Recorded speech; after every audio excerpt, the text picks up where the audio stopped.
Hey guys, कैसे हो आप लोग। Welcome to the channel. इस वीडियो में मैं आपके लिए परफेक्ट वर्ल्ड के नेक्स्ट एपिसोड को डिटेल में एक्सप्लेन करने वाला हूँ। वीडियो बहुत से ज्यादा कमाल की होने वाली है, दैट्स व्हाई आपको देख के भी बहुत ज्यादा मजा आएगा। इसीलिए फटाफट से वीडियो को लाइक कर दो और वीडियो का आनंद उठाओ। परफेक्ट वर्ल्ड के पिछले एपिसोड में हमने देखा था सी हाओ उस वार गॉड को मारने के बाद फिर वहाँ से यूनसी के साथ एक माउंटेन में पहुँच जाता है। ये माउंटेन से यूनसी का सेलेस्टियल पैलेस दिखाई दे रहा था। सी हाओ वहाँ से फिर यूनसी को अलविदा कहकर जा रहा था, पर यूनसी सी हाओ को सी हाओ कहने लग गई थी। इसी वजह से सी हाओ यूनसी के साथ बहुत बुरा ट्रीटमेंट करता है। यूनसी नाराज हो जाती है, रोने लग जाती है। अब आगे दोस्तों ये एपिसोड स्टार्ट होती है जहां हमें वार क्लैन के एक सोल्जर को दिखाया जाता है। यहाँ ये सोल्जर सी हाओ ने जो वार गॉड को मारा था उसका वेपन को लेकर उन लोगों के लीडर के पास रिपोर्ट करने के लिए जाता है, जहाँ उसको बताता है कि सी हाओ को एक बंदे ने मार दिया है। मरते मरते वार गॉड तियांग जी के जबान से हमें बस एक ही बात सुनाई दी, हुआंग उन लोगों का लीडर कहता है जिसने भी हमारे वार गॉड को मारा है, हम उन्हें जिंदा बचकर जाने नहीं देंगे। फिर दोस्तों सीन यहाँ से शिफ्ट हो जाता है। इस सीन में हम सी हाओ और यूनसी दोनों को ही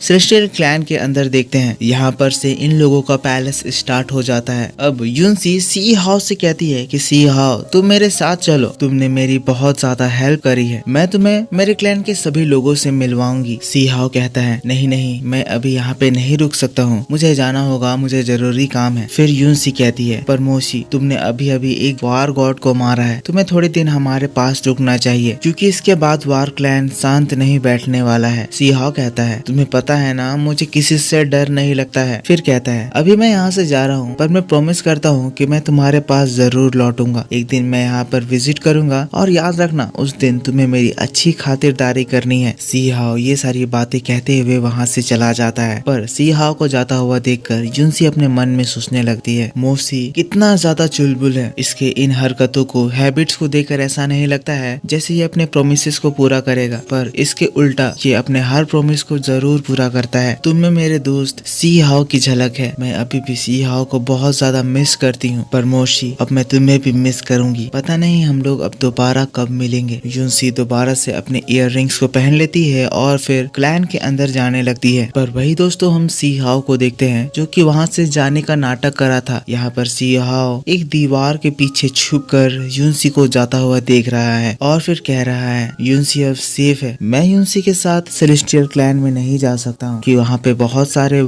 सेलेस्टियल गॉड्स होंगे जो कि बहुत ज्यादा टैलेंटेड होंगे, वो लोग मेरे आइडेंटिटी को पहचान लेंगे। यूनसी वहाँ पे से चली जाती है। फिर सी हाओ वहाँ से बाहर निकलता है। सी हाओ वहाँ से निकल ही रहा था तभी बहुत सारे चैंस आते हैं और फिर सी हाओ को अचानक से कैद कर लेते हैं। सी हाओ एकदम शॉक्ड समझ जाता है कि ये सेलेस्टियल गॉड्स के चैन हैं। अब दोस्तों यहाँ पे अभी तक में जो भी कुछ हुआ मैंने आपको डिटेल में नोवेल में इसको अच्छे से एक्सप्लेन करा है, जिसमें मैं इसके लिए एक अच्छी रिलेटेबल कहानी भी बताई है। यहाँ पे सीरीज वाले थोड़े से जंप मारे हैं, जैसे कि सी हाओ यहाँ पे यूनसी के साथ कैसे पहुंच गया जबकि वो लोग तो पिछली बार लड़ रहे थे। अगर आपको इसका एक्सप्लेनेशन जानना है तो आप मेरे नोवेल एक्सप्लेनेशन को जरूर देखें, इसी चैनल पर अपलोड किया गया है। उसको देखोगे तो सीरीज आपको और भी ज्यादा अच्छे से समझ में आएगा। वेल सीन यहाँ से शिफ्ट होता है और हम लोगों को पैलेस के अंदर दिखाया जाता है। पैलेस के अंदर हम ये ओल्ड लेडी और इस बंदे को देखते हैं कि वही ओल्ड लेडी है जो कि हम लोगों को यूनसी के उस ख्याल में दिखाया गया था जहाँ पर ये यूनसी से कही थी कि सी हाओ मर गया है। यहाँ दोस्तों ये ओल्ड लेडी और ये बंदा सेलेस्टियल क्लैन के एक बहुत ही ऊंचे ओहदे पर हैं। यूनसी इन लोगों को ये बताएगी उसके साथ इस बीच में क्या हुआ। तो फिर वो आदमी कहता है जैसा कि तुमने बताया एक बंदा है जो कि वल्नरेबल रेल्म से यानी लोअर रेल्म से आया है जिसका नाम मोशी है, जिसने एक वार गॉड को मार दिया। उसने तुम्हें यहाँ तक आने में मदद करी, तुम्हारा प्रोटेक्शन करा। यूनसी कहती है हाँ मास्टर, वो यहाँ तक मुझे छोड़ने के लिए आया, मैंने उसको मेरे साथ अंदर चलने के लिए भी कहा ताकि हम लोग उसकी खातिरदारी करें, पर मोशी मना कर दिया। उसको कोई जरूरी काम था इसीलिए उसे यहाँ पे से वापस जाना पड़ा। जिसके बाद फिर से वो पर्सन कहता है यूनसी तुमने बहुत ज्यादा बढ़िया काम करा, तुमने डेस्टिनी स्टोन को वापस सही सलामत सेलेस्टियल क्लैन में पहुंचाया है, हम लोग इस बात से बहुत ज्यादा खुश हैं। अब तुम जाओ, तुम्हारे अलावा इस जगह पर जोयो भी रिटर्न हो चुका है, अभी बस बाकी की और दो सेलेस्टियल क्लैन के स्टूडेंट्स के आने बाकी हैं। यूनसी अब तुम जाओ, जोयो के पास जाओ, वहाँ पर जाकर अपनी ट्रीट एंजॉय करो। उसके बाद तुम लोगों को एक बहुत ही इम्पोर्टेंट काम करना है, तुम लोगों को सेलेस्टियल क्लैन को एक अपग्रेड देना है और फिर तुम्हें इस डेस्टिनी स्टोन से टोटली इंटीग्रेट भी करना है। यूनसी इसके बाद वहाँ से चली जाती है। फिर हमें इन दो ओल्ड गॉड्स का बात दिखाया जाता है, जहाँ पर ये आदमी ओल्ड लेडी से कह रहा है यूनसी ने जिस भी आदमी की बात कही है उसने एक वार गॉड को मारा है, मीन्स वो कोई मामूली बंदा नहीं है। उसने जो करा है उसके हिसाब से हम उन्हें एक टाइटल दे सकते हैं। और जैसा कि मौसी ने बताया कि वो कितना ज्यादा ताकतवर है, इसीलिए हमें उस आदमी को हमारे क्लैन में रुकवाना होगा। अगर वो यहाँ पे रुकता है तो वो हम लोगों का बहुत ज्यादा फायदा करा सकता है। सीन शिफ्ट होता है। अगला सीन हम देखते हैं सी हाओ इसी ओल्ड लेडी के साथ है, जहाँ ओल्ड लेडी सी हाओ से कहती है यंग मैन हमें माफ करिएगा, हम लोगों को मिसअंडरस्टैंडिंग हो गई थी जिसकी वजह से हमारे सोल्जर्स ने आपके ऊपर हमला किया। सी हाओ कहता है नहीं नहीं कोई बात नहीं, अगर मिसअंडरस्टैंडिंग खत्म हो गई है तो क्या अब मैं यहाँ पे से जा सकता हूँ। ओल्ड लेडी कहती है यंग मास्टर इतनी हड़बड़ी क्या है, आपने हम लोगों की इतनी ज्यादा मदद करी है, प्लीज हमारे सेलेस्टियल रेस को आपकी थोड़ी और खातिरदारी करने दीजिए। ये कहकर वो ओल्ड लेडी वहाँ से चली जाती है। सी हाओ उसकी बातों को मना नहीं कर पाता है, पर सी हाओ अपने मन में सोचने लगता है, कह रहा है ये लेडी जरूर ही एक गॉड है, अगर मैं यहाँ पे ज्यादा रुकूं तो ये टैलेंटेड बीइंग मेरी आइडेंटिटी को जरूर पहचान जाएंगे। मुझे जल्द से जल्द कोई चांस ढूंढना होगा ताकि मैं इस जगह से निकलने का कोई साधन ढूंढ सकूं। फिर सी हाओ दौड़कर उस ओल्ड लेडी के पास जाता है और फिर कहता है सीनियर मैं सोच रहा था आप कैसे मेरे काइंडनेस को रिपे करने वाले हैं। तो फिर वो ओल्ड लेडी हंसती है और फिर सामने अपनी उंगली से इशारा करती है। सामने दोस्तों बहुत ज्यादा भीड़ लगी हुई है। यहाँ पर एक स्टोन रखा गया है, टूसियान स्टोन, और यहाँ पर और दो लेडीज हैं। दोनों ही लेडी बहुत ही ज्यादा खूबसूरत है। इनमें से एक लेडी हमें उसी लेडी से दिखाई दे रही थी जो कि सी हाओ को उस केव में मिली थी, जिसने समय को रोक दिया था और सी हाओ को हुटियान एम्परर कह के बुलाया था। अब इसके बाद सी हाओ और ओल्ड लेडी उन लोगों के सामने चले जाते हैं। इस जगह पर दोस्तों एक कंपटीशन चल रहा है। यहाँ ये स्टोन जो आपको दिख रहा है कंपटीशन इसी से रिलेटेड है। मैं आपको आगे बताता हूँ कि इस कंपटीशन में क्या होने वाला है। अब ओल्ड वुमन को देखकर दोनों ही लेडीज उसके पास चली जाती हैं, उसको ग्रैंडमा कहकर बुलाती हैं। ओल्ड लेडी बाकी की इन दो लेडीज का सी हाओ से परिचय करवाती है, कहती है यूनसी और ये मेरी दो लड़कियां हमारे क्लैन के पर्ल्स हैं, ये तीनों ही बहुत ही ज्यादा टैलेंटेड हैं। आप अभी अपने सामने जो ये स्टोन को देख रहे हैं ये स्टोन बहुत ही ज्यादा प्रीशियस है, ये एक होली स्टोन है। यहाँ पर एक कंपटीशन है, जो भी पर्सन इस स्टोन को उठा देगा या इसको हिला देगा वो पर्सन हमारे इन दो बेटियों में से किसी एक से शादी कर सकता है। सी हाओ उनकी ओर देखता है, फिर सी हाओ कहता है सीनियर अगर मैं इस स्टोन को हिला दूं तो क्या मुझे इन दोनों से एक साथ शादी करने को मिल सकता है, क्योंकि मुझे ये दोनों लड़कियां ही बहुत ही ज्यादा पसंद आ गई हैं। अब इसकी ये बात को सुनकर दोनों ही लेडीज शर्मा जाती हैं और फिर गुस्सा भी जाती हैं। कहती हैं तुम अपने आप को कुछ ज्यादा ही होशियार नहीं समझ रहे हो, तुम्हें लगता है कि तुम इस स्टोन को उठा पाओगे, चलो इस चैलेंज में तुम पार्टिसिपेट करो, पर अगर तुमने इस स्टोन को नहीं उठा पाया तो दोबारा हमारे शहर में अपनी इस गंदी मुंह को मत दिखाना। तो फिर सी हाओ कहता है अच्छा ऐसी बात है, तुम मेरे मुंह को गंदा कह रहे हो, पर याद रखना तुम्हें इस गंदे मुंह वाले के साथ थोड़ी देर बाद शादी करनी है, तुम्हें मुझे अपने हस्बैंड के रूप में एक्सेप्ट करना है। और दोस्तों बस इसी हंसी मजाक के साथ परफेक्ट वर्ल्ड का ये एपिसोड इसी जगह पर खत्म हो जाता है। तो मेरे दोस्तों आप मेरे को बताओ कि आपको ये वीडियो कैसा लगा। वेल नोवेल एक्सप्लेनेशन में मैंने ये सारी चीजें ज्यादा अच्छे से और स्टेप बाय स्टेप एक्सप्लेन करी है, जहाँ सभी कुछ आपको डिटेल में एक्सप्लेन करा गया है कि सी हाओ यहाँ पर कैसे आया, फिर इस सिटी के बारे में बताया गया है। तो अगर आपने वो चीज नहीं देखा है तो देख लेना, आपको रियली में मजा आएगा। तो दोस्तों आई होप वीडियो आपको पसंद आया है तो जरूर से इसको एक लाइक करना, कमेंट करके बताना कि वीडियो कैसा लगा। चैनल पर पहली बार वीडियो देख रहे हो तो चैनल को सब्सक्राइब जरूर कर लेना। मैं आपसे मिलता हूँ ऐसी ही एक न्यू इंटरेस्टिंग वीडियो को लेकर थोड़ी ही देर बाद। तब तक के लिए take care, bye bye and thanks for watching.